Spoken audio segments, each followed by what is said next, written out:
Hello student, मैं विष्णु दिवाकर। इस video में हम बात करने वाले हैं बीए प्रोग्राम सेमेस्टर 1 एजुकेशन की यूनिट नंबर 1 का। जो हमारा पहला लेसन है यूनिट नंबर 1 का, उससे आने वाला जो सेकंड क्वेश्चन है आपका मोस्ट इंपॉर्टेंट क्वेश्चन, वो मैं आपको बताने वाला हूं। तो लास्ट वीडियो के अंदर हमने इसमें से आने वाला एक आपका मोस्ट इंपॉर्टेंट क्वेश्चन है वो मैंने डिस्कस किया था, जो आपको 101% आपके एग्जाम में आएगा ही आएगा। तो जो आज का क्वेश्चन है वो भी आपका 101% जो है आने की संभावना होती है। शिक्षा की मूलभूत संकल्पना विचार जो हमारी किताब है, इस किताब के अंदर से लेसन नंबर 1 का क्वेश्चन नंबर 2 मैं आपको यहाँ पर बताने वाला हूं। तो चलिए वीडियो को स्टार्ट कर लेते हैं। तो लेसन आपका जो है यूनिट नंबर 1 से लेसन नंबर 1 शिक्षा अर्थ उद्देश्य और प्रक्रिया का, हमने एक क्वेश्चन कंप्लीट कर लिया है। दूसरा क्वेश्चन मैं आपको इस वीडियो के अंदर बताने वाला हूं। तो जो आपका क्वेश्चन होने वाला है वो किस तरीके से होने वाला है वो मैं आपको बता देता हूं। पहले जैसे कि मैंने पूछा आपको स्टार्टिंग में, मैंने आपको बताया था ना कि शिक्षा का क्या अर्थ है और शिक्षा का व्यापक और संकुचित रूप में अर्थ बताइए। उसके बाद जो आपका दूसरा क्वेश्चन बनेगा वो पूछेगा कि शिक्षा का अर्थ बताइए और शिक्षा के मूल उद्देश्य बताइए। ठीक है, तो चलिए वीडियो को स्टार्ट कर लेते हैं। हाँ तो स्टूडेंट, मैं आपको बता रहा था, देखो शिक्षा का जो अर्थ है और उसका संकुचित और व्यापक रूप में जो अर्थ होता है, उसके बाद में जो आपका इसमें से दूसरा क्वेश्चन आने वाला है वो आएगा शिक्षा के मूल उद्देश्य बताइए। तो याद रखिएगा ये क्वेश्चन आपके लिए बहुत इंपॉर्टेंट है। सबसे पहले आपको इसका इंट्रो देखना है। देखो शिक्षा एक उद्देश्यपूर्ण गतिविधि है, फिर चाहे हम उसको उसके व्यापक अर्थ में देखें या फिर संकुचित अर्थ में, दोनों में ही शिक्षा का कोई ना कोई उद्देश्य जरूर होता है। और उद्देश्य किसी भी गतिविधि को एक दिशा प्रदान करने, बिना उद्देश्य की शिक्षा एक अंधेरी गली के समान होती है। अगर आपका कोई उद्देश्य नहीं है, आप शिक्षा ले रहे हो, तो वो शिक्षा आपके लिए बिल्कुल बेकार है। और शिक्षा एक सचेत प्रयास है जिसके द्वारा हम बच्चों में कुछ वांछित परिवर्तन ला सकते हैं। और परिवर्तनों के लिए शिक्षा के अपने कुछ निश्चित उद्देश्य होते हैं जिनके आधार पर पाठ्यक्रम निर्धारित किया जाता है और विद्यार्थियों की शैक्षिक उपलब्धियों को मापा जाता है। जैसे कि पाठ्यक्रम निर्धारित करने का मतलब क्या है कि अगर आप डॉक्टर बनना चाहते हो तो आपको साइंस स्ट्रीम की किताबें पढ़ाई जाएंगी। ठीक है ना। आप जो है, अगर आप जो है सीए बनना चाहते हो तो आपको जो है कॉमर्स साइड दी जाएगी। तो कहने का मतलब क्या है, एक निश्चित पाठ्यक्रम उसको उपलब्ध कराया जाएगा जिसके आधार पर उसका आने वाला भविष्य तय किया जाएगा। तो मानव जीवन बहुत ही गतिशील होता है और समय के साथ साथ अपने जीवन इनके जीवन के उद्देश्य में भी परिवर्तन आता रहता है। और इस परिवर्तन से ही उसकी उनकी शिक्षा के उद्देश्य भी बदलते रहते हैं। आगे देखते हैं। प्राचीन भारत में अध्यात्म ही जीवन का आदर्श था और शैक्षणिक उद्देश्य जीवन की अवधारणा द्वारा निर्धारित किए जाते थे। शिक्षा का उद्देश्य क्या था? आत्मबोध कराना और ब्रह्मबोध कराना। ठीक है, उन दिनों छात्रों के मन में सामाजिक नागरिक कर्तव्य को शामिल करना भी शिक्षा का एक प्रमुख उद्देश्य माना जाता था।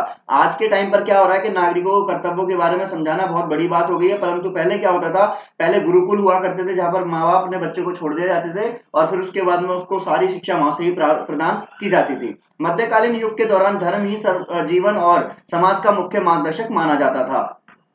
अब बात आती है कि आपने जितना भी अभी तक पढ़ा वो आपका इंट्रो हो गया, यानी कि वो आपको इंट्रो में लिखना है कि अगर आपके उद्देश्य पूछे जाएं तो शिक्षा के कुछ उद्देश्य होते हैं, वो कौन कौन से। सबसे पहला उद्देश्य है सामाजिक विरासत का हस्तांतरण। विरासत का मतलब लेगेसी, यानी कि जैसे कि आपके पास कुछ चीज है और आपके पिताजी के पास कोई चीज है तो वो उनके पिताजी ने उनके लिए छोड़ी है। अब जो आपके पिताजी आपके लिए छोड़ के जाएंगे तो वो आपके लिए विरासत होगा। ठीक है। अब होता क्या है, देखो शिक्षा के द्वारा एक पीढ़ी अपने आने वाली पीढ़ी को अपने ज्ञान, लोक चलन, लोक नीति और सामाजिक गठन के संस्थापक प्रतिमानों को पीढ़ी दर पीढ़ी हस्तांतरित करती है, यानी कि उसको आगे करती है। शिक्षा का यह कार्य कई संस्थाओं जैसे परिवार, विद्यालय, धार्मिक संप्रदायों के औपचारिक साधनों व समुदाय व राज्यों के अनौपचारिक साधनों द्वारा किया जाता है।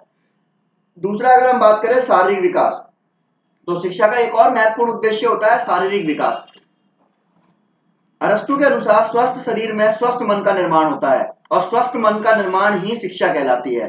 शारीरिक शिक्षा विकास का मतलब क्या है यहाँ पर, कि शिक्षा एक सर्वभौमिक उद्देश्य है। यह उनकी मांसपेशियों को सतत बनाने, ज्ञानेंद्रिय और कर्मेंद्रियों के विकास और जन्मजात शक्तियों के विकास से जुड़ा हुआ है। इसमें क्या होता है, इसके लिए उन्हें उत्तम स्वास्थ्य के लिए बताया जाता है कि उनके लिए आसन, व्यायाम, खेलकूद की व्यवस्था की जाती है। जैसे आपके स्कूलों के अंदर क्या होता है, फिजिकल एजुकेशन सब्जेक्ट दिया जाता है आपको। ठीक है, और गेम्स के पीरियड लगाए जाते हैं। क्यों? क्योंकि शिक्षा का उद्देश्य एक और है कि शारीरिक विकास भी पूरी तरीके से किया जाए।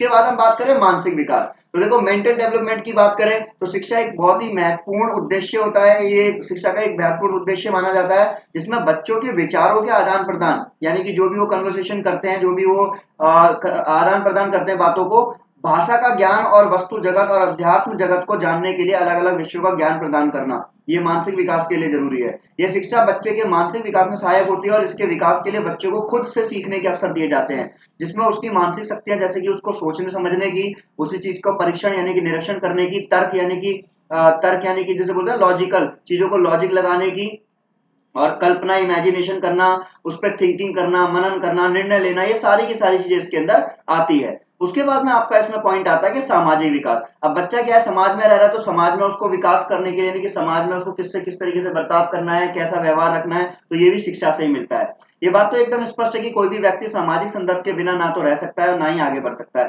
क्योंकि वो समाज में रहेगा ही रहेगा, और व्यक्ति की सुरक्षा, उसका हित समाज पर निर्भर होता है। समाजीकरण और शिक्षा दोनों ही मनुष्य को एक सामाजिक प्राणी के रूप में मदद करते हैं। शिक्षा बच्चों को समाज की भाषा, रीति रिवाज, रहन सहन की विधि, आचार विचार, समाज की अच्छाई बुराई के प्रति संवेदनशील बनाकर समाज में समायोजन करने योग्य बनाने का कार्य करती है। ये आप समाज में रह रहे हो, वहां पर हिंदू, मुस्लिम, सिख, ईसाई, आपस में सभी लोग रह रहे हैं, छोटी जाति बड़ी जाति, सब काले गोरे, ऊपर नीचे, बड़े छोटे, सब रह रहे हैं। तो इन सबके बीच में समाज में, एक समाज में अच्छी तरीके से तालमेल बनाने का जो काम है वो कौन करती है, शिक्षा करती है।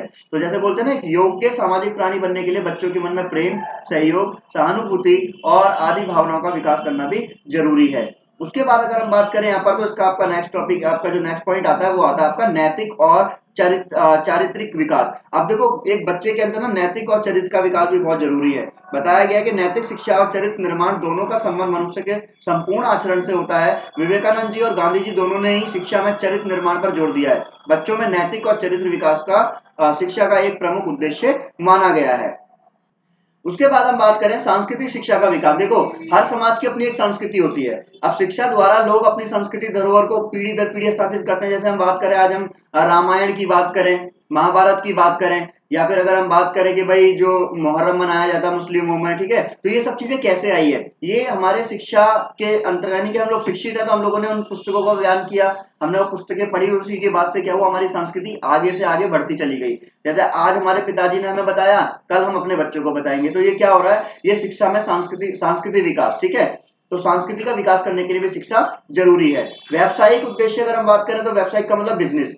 व्यावसायिक उद्देश्यों को शिक्षा का उपयोगितावादी उद्देश्य और जीविकापार्जन का उद्देश्य भी कहा जाता है। जैसे रोटी, कपड़ा और मकान मनुष्य की एक मौलिक आवश्यकता है, और इसलिए शिक्षा द्वारा इन प्राथमिक आवश्यकताओं की पूर्ति किए जाना शिक्षा का एक महत्वपूर्ण उद्देश्य बनता है। शिक्षा के व्यावसायिक उद्देश्य का अर्थ है बच्चों को उनके रुझान, रुचि, योग्यता और अथवा आवश्यकता अनुसार कोई भी उत्पादन कार्य, व्यवसाय, कोई लघु उद्योग और किसी भी बड़े उद्योग को चलाने के लिए जरूरी तकनीक देना, प्रशासनिक और संगठनात्मक समझ बन जाए, ताकि वह अपना कार्य और अपने परिवार, अपने जीवन को पोषण अच्छे से कर सके।